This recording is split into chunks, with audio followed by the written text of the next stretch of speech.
Welcome to the NewsHour. Lawmakers are making thousands of political and financial calculations this evening after President Biden released his $6.9 trillion budget plan for 2024. The White House proposal calls for raising taxes on the wealthiest Americans to invest in the working class. My budget is about investing in America and all of America, including places and people and folks who've been forgotten. Amid the economic upheaval of the past 4 decades, too many people have been left behind or treated like they're invisible. Not anymore. I promise you, I see you. The White House plan anticipates the gap between what the country takes in and what it spends will grow next year to $1.85 trillion.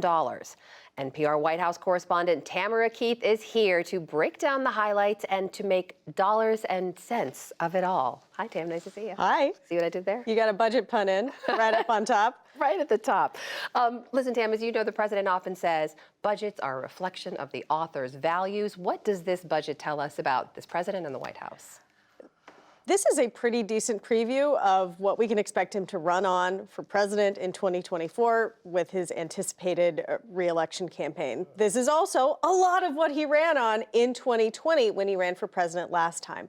And so what you see is a lot of spending. This is not what you would call an austerity budget. He isn't getting the nearly $3 trillion in deficit savings that the White House has been touting for days by cutting spending in a big way. What he's doing is putting money into programs that he believes will make life easier for everyday Americans. Things like paid family leave, child care, universal pre-K, also funding for border security. You know, a budget is a big, huge document that covers the waterfront of every part of the American government, and President Biden has a lot of ideas in there. Well, you mentioned that $3 trillion, and that has been the headline from the White House, that this will reduce the deficit by $3 trillion over a decade. Does the math back that up? The math does back up that they are cutting the deficit by $3 trillion. However, let's add some context to that, which is that the government will still spend a lot of money, and there will still be deficits every single year in that 10-year window. And by the end of that 10-year window, the debt to GDP ratio, which is something that budget watchers pay a lot of attention to, that's the national debt as compared to the size of the U.S. economy.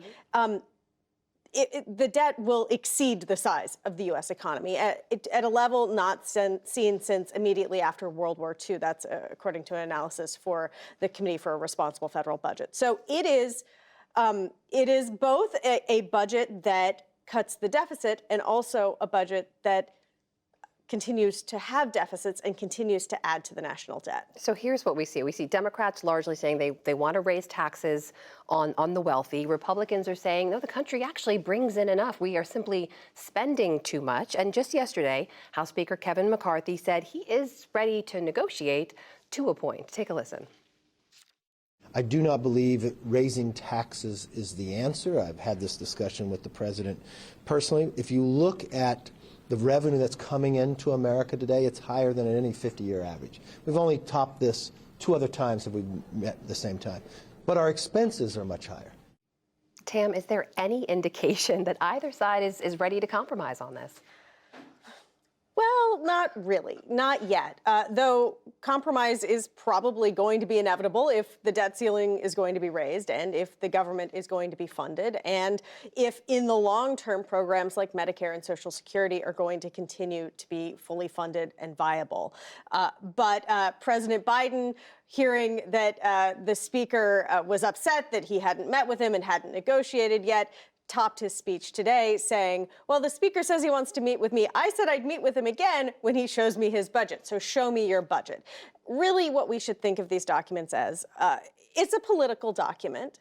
It is also an opening volley in what is going to be a high stakes battle between House Republicans and the President of the United States and Democrats. You mentioned Medicare and Social Security. Those become top line issues every time we talk about this. As Republicans call for cuts, I don't think we can remind people enough where the money does go. When you take a look at federal spending, that blue chunk there is mandatory spending. You say Medicare and Social Security make up about half of that. The green section there is discretionary spending, and military and defense spending makes up just a little less than half of that. So to your earlier point, Tam, do we have any sense when Republicans are saying we have to make cuts, where those are going to come from? Well, Republicans have said that they don't want the cuts to come from defense, and they've also said they don't want the cuts to come from Medicare and Social Security. So you take that giant pie and you cut it down to a much smaller piece of the pie, and that's where they would need to get all of their cuts from. And they're saying that they want the budget to balance over the next 10 years. So that would require massive cuts to the point where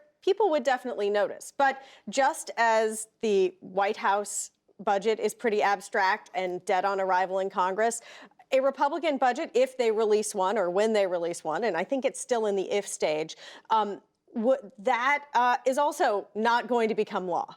So, as I say, there's a back and forth. This is a conversation that's happening, and these are vision documents. So here we are now. We have the president's budget, right? Congress is up those very real pressures you mentioned. They have to raise the debt ceiling by this summer.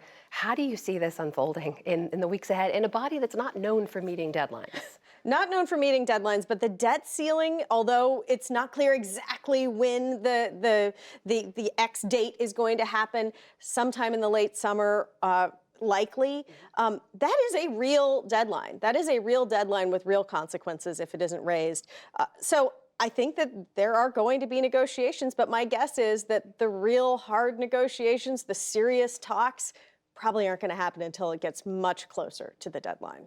NPR White House correspondent Tamara Keith. Tam, always good to see you. Thanks for being here. Good to be back with you.